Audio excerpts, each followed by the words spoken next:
तुम मुझे बस ये बताओ कि कौन सा मैन्युफैक्चरर कि देश का पैसा बचाना चाहता हूँ। और भाई लोग कैसे हो, मैं उधर हूँ और आज हम वार्तालाप मतलब बातचीत करने वाले हैं अपनी इंडिया की शान भार ओएस के बारे में, जिस पर से मेरा भार ओसा उठ गया है। क्यों, समझाता हूँ, रुको। पहले वो जिन्हें अभी तक ये नहीं पता कि भार ओएस क्या है, भार ओएस को बोला जा रहा है made in India operating system. Even हमारे यूनियन मिनिस्टर्स को टेस्ट कर रहे हैं और प्रमोट भी कर रहे हैं, पर क्या ये सच में इतना अच्छा है? चलो बात कर लेते हैं इसके बारे में। तो भार ओएस एक इंडियन गवर्नमेंट फंडेड प्रोजेक्ट है जिसमें ये फ्री और ओपन सोर्स ऑपरेटिंग सिस्टम बना रहे हैं। तो ओपन सोर्स में वो सॉफ्टवेयर आते हैं जो यूजर यूज करता है, स्टडी करता है, चेंज करता है या डिस्ट्रीब्यूट कर सकता है। तो बेसिकली कस्टमाइज कर सकता है बेसिकली एक सॉफ्टवेयर को। और ये ऑपरेटिंग सिस्टम बनाया एक कंपनी ने जो स्टैब्लिश किया आईआईटी मद्रास ने। तो हम ये बोल सकते हैं कि ये जो प्रोजेक्ट है ये आईआईटी मद्रास का ही है। और भार ओएस को मार्केट किया जा रहा है एक ऐसे ऑपरेटिंग सिस्टम की तरह जो कि इंडिया में बना है, और ये एंड्रॉयड और आईओएस से कम्पीट करेगा। एप्पल से कम्पीट करने वाले भाई ये लोग, समझ रहे हो? पर मुझे लगता है ना ये सब थोड़ा सा बहुत ज्यादा हाइप्ड है, क्योंकि रिपोर्ट्स के अकॉर्डिंग भार ओएस एओएसपी यूज करता है। अब तुम सोच रहे होगे कि एओएसपी क्या है, तो एओएसपी है Android open source project. So basically एक ओपन सोर्स प्रोजेक्ट है जो कि गूगल मेंटेन करता है, और जितने भी स्मार्टफोन्स में एंड्रॉयड ऑपरेटिंग सिस्टम आता है वो इसी प्रोजेक्ट का सारा कोड यूज करते हैं। और भार ओएस भी कुछ अलग नहीं है भाई। तो भार ओएस वर्सेस एंड्रॉयड ये बहुत ही ज्यादा गलत स्टेटमेंट है। इनफैक्ट भार ओएस इज एंड्रॉयड, पर एंड्रॉयड तो गूगल का ट्रेडमार्क है भाई। वो तो हम बोल सकते हैं भार ओएस इज एओएसपी। पर अब तुम्हें अब थोड़ा कॉन्टेक्स्ट मिल चुका है, तो अब थोड़ी डिटेल में बात कर लेते हैं। पहली बात तो ये कि ये कोई नई चीज नहीं है। मार्केट में भरे पड़े हैं एओएसपी पे बेस्ड ऑपरेटिंग सिस्टम्स, जिन्हें हम बेसिकली एंड्रॉइड की कॉपी बोल सकते हैं। जैसे कि फायर ओएस अमेजॉन का, वन यूआई सैमसंग का, मी यूआई शाओमी का। ये सब लोग वही करते हैं, एंड्रॉइड ओपन सोर्स का प्रोजेक्ट उठाते हैं, उसका कोड में कुछ चेंजेस करते हैं अपनी नीड के हिसाब से और मार्केट में सेल करते हैं। फिर पर भार ओएस में बोला जा रहा है कि गूगल के ऐप्स नहीं होंगे। तो इसमें यूनिक बात क्या है भाई? कोई भी ऑपरेटिंग सिस्टम जो एंड्रॉइड को कॉपी बनेगा एओएसपी से, गूगल ने बोल रखा है कि उसमें गूगल मोबाइल सर्विसेज नहीं मिलेंगी बाय डिफॉल्ट, प्री इंस्टॉल्ड। क्योंकि अगर कोई मैन्युफैक्चरर चाहता है कि उसके फोन में प्री इंस्टॉल्ड गूगल की एप्स आए, यानी कि तुम जैसी मार्केट में जाओ और फोन खरीदो, उसे स्टार्ट करो, तो उसमें वो प्ले स्टोर, यूट्यूब और जीमेल सब होना चाहिए। तो उसके लिए मैन्युफैक्चरर को सेपरेटली गूगल से लाइसेंस लेना पड़ता है इसे डिस्ट्रीब्यूट करने का। इनफैक्ट सारे मैन्युफैक्चरर्स लेते हैं हुआवे के अलावा, क्योंकि अमेरिका ने हुआवे को ट्रेड ब्लैकलिस्ट में डाला था 2019 में, जिसकी वजह से गूगल हुआवे के साथ बिजनेस नहीं कर सकता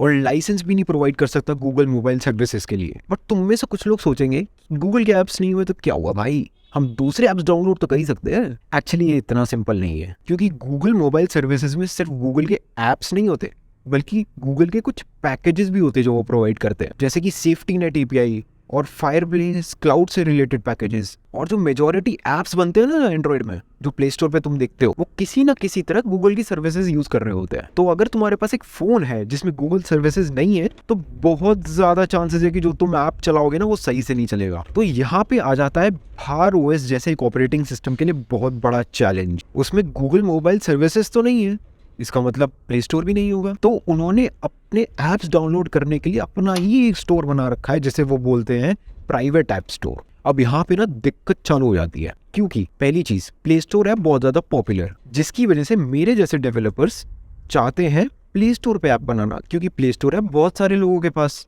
तो बहुत सारे लोग मेरा ऐप यूज करेंगे, मुझे प्रॉफिट होगा। अब एक मिनट के लिए भार ओएस की सिचुएशन के बारे में सोचो, कितने ही लोग यूज करते हैं उसको। क्यों कोई डेवलपर अपना टाइम खोटी करके उसके लिए ऐप बनाएगा? इनफैक्ट विंडोज वाली स्मार्टफोन याद है तुम्हें, सोनी ने जो रिलीज किए थे, सोनी एक्सपीरिया, वो क्यों फेल हुए? क्योंकि डेवलपर्स ही नहीं थे उनके लिए ऐप बनाने के लिए, कोई इंटरेस्टेड ही नहीं था।